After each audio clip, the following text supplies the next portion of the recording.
हाँ जी, तो आज हम एक इंटीग्रेशन का क्वेश्चन सॉल्व करने वाले हैं। तो जनरली क्या होता है ना, जो इंटीग्रेशन चैप्टर है हमारा, ये ऐसा चैप्टर है जिसमें बहुत ज़्यादा एफर्ट्स लगते हैं। क्यों? क्योंकि इसके जो क्वेश्चंस होते हैं ना, उनमें डिफरेंट अप्रोचेज़ लगती है, जिससे हम एक ही क्वेश्चन को सॉल्व कर सकते हैं। तो मतलब एक ही क्वेश्चन के लिए हम डिफरेंट डायरेक्शन में सोच सकते हैं, डिफरेंट मैनिपुलेशन स्किल्स लगा सकते हैं और एक क्वेश्चन सॉल्व कर सकते हैं। इसीलिए ये चैप्टर एफर्ट्स बहुत ज़्यादा माँगता है और आपको बहुत ज़्यादा प्रैक्टिस करनी पड़ती है इन चीज़ों को बिल्ड करने के लिए। तो इसीलिए ये सारी चीज़ आप पे डिपेंड करती है आपकी प्रैक्टिस पे कि आप कितनी स्ट्रांगली प्रैक्टिस करते हो, कितने डिफरेंट टाइप ऑफ क्वेश्चंस को प्रैक्टिस करते हो, एक ही क्वेश्चन पे कितनी डायरेक्शन में सोचते हो। तो जनरली ऐसा होता है ना, हम बहुत सारे मेथड्स पढ़ते हैं इंटीग्रेशन में, चाहे वो स्टैंडर्ड फॉर्मेट वाला हो, बाय पार्ट्स वाला हो, ये सारी चीज़ें हम पढ़ रहे होते हैं, राइट? तो वो सारी चीज़ें कब अप्लाई होनी है, कैसे अप्लाई होनी है, ये प्रैक्टिस से सीखते हैं। क्योंकि एक क्वेश्चन को करने के बहुत सारे मेथड्स हो सकते हैं। बट हमें एफिशिएंटली वो मेथड चूज करना है जो इजीली और जल्दी आंसर दे। वो कैसे बिल्ड होगा? प्रैक्टिस से।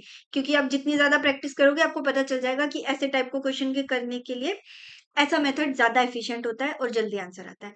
तो ये चीज प्रैक्टिस के साथ आएगी। वैसा ही एक मेथड की कैसे हम सोचना सीखते हैं, ये अपने आज इस क्वेश्चन में डिस्कस करने वाला है।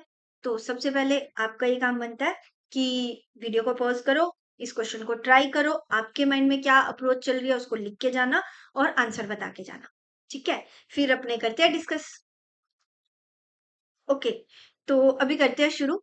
तो ये जो हमें क्वेश्चन दिया गया है, जनरली इंटीग्रेशन में जो जिसका भी इंटीग्रल निकालना होता है, उसमें हम पहले देखते हैं कि दिया क्या है। और अगर यहाँ देखा जाए तो हमारे पास फंक्शन में एक तो अलजेब्रा है और यहाँ अगर देखा जाए फंक्शन में, तो एक तो हमारे पास अलजेब्रिक एक्सप्रेशन है और उसके साथ-साथ ट्रिग्नोमेट्री है। तो जब भी ऐसे 2 फंक्शंस दिख जाते हैं ना हमें, तो पहला मेथड तो माइंड में आता है बाय पार्ट्स लगेगा। क्योंकि 2 फंक्शंस जैसे ही दिखते हैं, तो उसमें एक इज़िली इंटीग्रेबल होता है, एक नहीं होता है, उसपे बाय पार्ट्स लगाओ, आंसर आ जाता है। बट जब भी हम ये सोचते हैं ना कि यहाँ पे बाय पार्ट्स लगेगा या वैसा कुछ, तो उसमें जो 2 फंक्शंस होते हैं ना, वो अलग-अलग होने चाहिए। अगर आप यहाँ देखोगे, तो यहाँ आपको ऐसे अलग-अलग फंक्शन नहीं दिख रहे। कि एक इजीली इंटीग्रेबल है, एक नहीं है। क्यों? क्योंकि यहाँ जो फंक्शन है वो मिक्स है, तो इसलिए अलग-अलग दिख नहीं रहा है। तो बाय पार्ट्स वाली चीज़ अभी तो नहीं लग रही है। अब दूसरा अप्रोच ये माइंड में आता है कि ट्रिगो बैठी है और ट्रिगो के जितने भी हम सॉल्विंग करते हैं, उसमें ऐसा ही होता है कि कन्वर्जन कर दो tan x के अंदर और tan x में कन्वर्ट करते ही अच्छा एक्सप्रेशन बनता है और आंसर आ जाता है। तो मैं बताऊँ, जब मैंने ये क्वेश्चन पहली बार ट्राई किया था ना, मेरे माइंड में भी यही आया था कि tan x में कन्वर्ट करते हैं और ट्राई करते हैं। तो आपका भी ये होमवर्क है कि ट्राई करो कि क्या 10x करने से आंसर आता है कि नहीं। क्योंकि जब मैंने ट्राई किया था, तब मैं फँस गई थी। मतलब मैंने ट्राई किया था 10x में कन्वर्ट करके, बट एक्सप्रेशन जो है वो और ज़्यादा कॉम्प्लिकेट हो गया था मुझसे और फाइनल आंसर तक मैं नहीं पहुँची थी। तो एक बार आप खुद से ट्राई करके देखना, ओके? अब जो आता है दूसरे वाला मेथड, वो एक तरीके से मैनिपुलेशन स्किल पे डिपेंड कर रहा है। और जो जनरली ऐसा होता है कि जब टीचर्स कर रहे होते हैं ना, तो हमारे माइंड में यही क्वेश्चन आता है कि सर मुझे क्या पता कि ये करना था, या मेरे माइंड में ये कैसे आएगा कि ऐसे मैनिपुलेट कर सकते हैं। तो उसका सिंपल आंसर होता है प्रैक्टिस। जितनी प्रैक्टिस करोगे आप बहुत सारी मैनिपुलेशन स्किल सीखोगे और वही आपको क्वेश्चंस में अप्लाई करनी होती है। तो यहाँ जो हमारे पास फंक्शन है ना, वो है x square d x divided by में x sine x plus cos x का होल स्क्वायर। तो ये हमें दिया हुआ है, राइट? अब हमें सोचना है कि इसका इंटीग्रल निकालना है मेरे को, तो क्या किया जाए? तो जब भी जनरली ऐसा हो ना कि आपके पास कोई फंक्शन है, तो एक चीज ट्राई करना कि जो कॉम्प्लेक्स फंक्शन दिख रहा है आपको, उसका डेरिवेटिव एक बार जरूर निकाल के देखना। कैसे? जैसे यहाँ पे ये नीचे वाला फंक्शन है, राइट?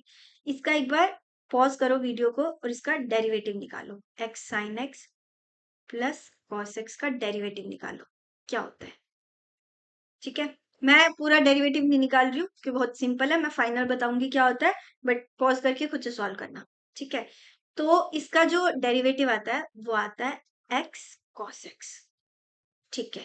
तो ये एक बार जब भी क्वेश्चंस में कॉम्प्लिकेटेड फंक्शंस दिख रहे हैं, एक बार लिख लेना साइड में, कभी काम आ सकता है। क्यों? क्योंकि ये यहाँ काम आएगा। कैसे? अब हमें दिख रहा है कि ना तो इसमें ट्रिगो वाला फॉर्मेट यूज हो रहा है, ना बाय पार्ट्स लगा रहे हैं। तो मतलब ये कि हमें चीजें क्रिएट करनी पड़ेगी। इंटीग्रेशन में बहुत बार ऐसा होगा कि एक्सप्रेशन बना हुआ नहीं है, तो आपको उसको क्रिएट करना पड़ेगा। अब क्रिएट कैसे करेंगे? पॉइंट ये है कि मेरे पास डिनोमिनेटर में एक फंक्शन है, अगर मैं न्यूमरेटर के अंदर उसका डेरिवेटिव क्रिएट कर दूं तो ऐसा नहीं लग रहा कि एक फंक्शन इंटीग्रेबल बन रहा है ना? तो एक बार ट्राई करके देखते हैं।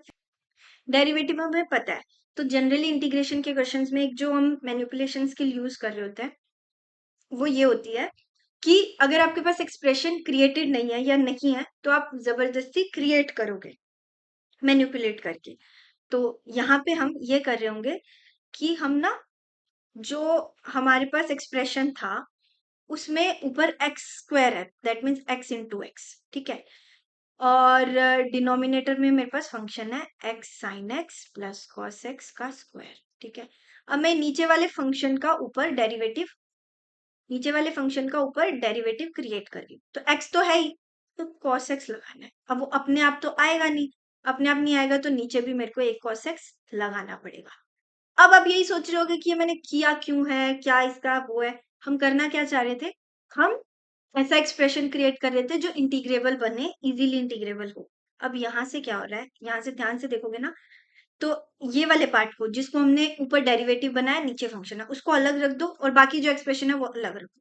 दैट मीन्स एक्स बचा और नीचे डिवाइड में जो नया कॉस एक्स आया वो बचा, और यहाँ पे जो दूसरा बचा वो बचा एक्स कॉस एक्स dx, तो पूरे के साथ x cos x divided bye x sine x plus cos x का स्क्वायर। ओके, ये बचे ये, तो मेरे पास एक तरीके से ये दो पार्ट्स जो है उस इंटीग्रल के मैंने बना दिए। अब मैंने बनाए क्यों है, अब जाओ वापस उसी फंडे पे। हम बाय पार्ट्स कब यूज करते हैं, जब एक फंक्शन इजीली इंटीग्रेबल हो और दूसरा ना हो। यहाँ ध्यान से देखो, ये वाला जो फंक्शन है ये वाला, ये बना फर्स्ट फंक्शन मतलब इजीली इंटीग्रेबल वाला फंक्शन, ठीक है। और ये वाला जो है ये बना मेरा सेकंड फंक्शन जो इजीली इंटीग्रेबल नहीं है, ठीक है।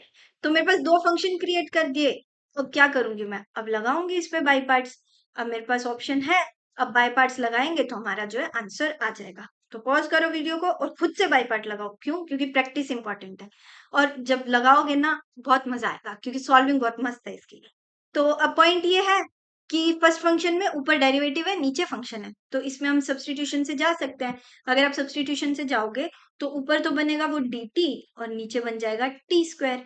अब इसका इंटीग्रल तो आना ही चाहिए क्योंकि स्टैंडर्ड है, तो वो आएगा -1/t, ठीक है। और जो t है मेरा वो क्या है, वो है मेरा x sine x plus cos x. Okay, तो ये आ गया मेरा इंटीग्रल इसका। तो अब ये है, तो बाय पार्ट का फॉर्मूला सिंपल, पहला जो फंक्शन होता है उसका इंटीग्रल लिख दो जो कि आएगा माइनस, एक सेकेंड, पहला जो फंक्शन होता है उसका इंटीग्रल लिख दो जो कि आएगा -1/x sine x plus cos x, okay.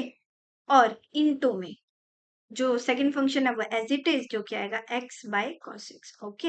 And then negative of integral of इसका सेम चीज, तो जो माइनस माइनस है वो प्लस हो जाएगा 1/x sine x plus cos x into में डिफरेंशियल ऑफ सेकंड फंक्शन का डिफरेंशियल निकालोगे वो कैसे बनेगा, वो बनेगा हमारा क्वेश्चन रूल लगेगा, तो नीचे बन जाएगा कॉस स्क्वायर एक्स। और अब आएगा मजा, क्यों, क्योंकि जो ऊपर वाला बनेगा ना वो बन रहा है, करो एक बार, x sine x plus cos x, ठीक है। अब ये मैंने कैसे लिखा, ये इतना कष्ट खुद करना पड़ेगा, खुद सॉल्व करके देखो कि ये आ कैसे रहा है। क्यों, क्योंकि यहाँ पे एक कंफ्यूजन हो सकता है कि क्वेश्चन रूल में नेगेटिव आता है तो वो यहाँ क्यों नहीं आया। ये अब होमवर्क है, बता के जाना कमेंट्स में कि नेगेटिव क्यों नहीं आया जब क्वेश्चन रूल लगाया, ठीक है। तो अब यहाँ पे खास बात ये है कि ये दोनों सेम है, ये कट हो जाएंगे। अब पॉइंट है कि डिवाइड में कॉस स्क्वायर एक्स है, राइट। तो जब भी कॉस स्क्वायर एक्स है तो उसको 1/cos स्क्वायर एक्स है तो वो क्या बनेगा, वो बनेगा सीकेंड स्क्वायर एक्स। अब सीकेंड स्क्वायर एक्स dx का इंटीग्रल तो याद होना चाहिए, तो वो होता है tan x। तो हमारा फाइनल आंसर क्या आ रहा है, फाइनल आंसर आ रहा है, यहाँ इसको अच्छे से लिख देते हैं, -x/x sine x plus cos x into में कॉस x है गाइज, कि ये छोटी-छोटी चीज़ें मिस नहीं करनी है, इसीलिए मिस्टेक करवाती है इंटीग्रेशन के क्वेश्चन में स्पेशली। तो जितनी प्रैक्टिस कर रहे हो उसमें सारी चीज़ों को अच्छे से ध्यान रखना है और चीज़ों को अच्छे से बिल्ड करना है। और ये आ जाएगा हमारा प्लस 10x एंड हमारा जो भी कांस्टेंट होता है वो c। तो ये हमारे पास आंसर आ रहा है। अब ये अगर हमारे पास आंसर आ रहा है तो देखो, अगर देखा जाए तो 10x वाले हैं ऑप्शन। अब यहाँ प्लस माइनस है तो प्लस माइनस एक बार चेक जरूर कर लेना है। और इन्होंने क्या नीचे cos x नहीं लिखा है, इन्होंने ऊपर secant x लिखा हुआ है।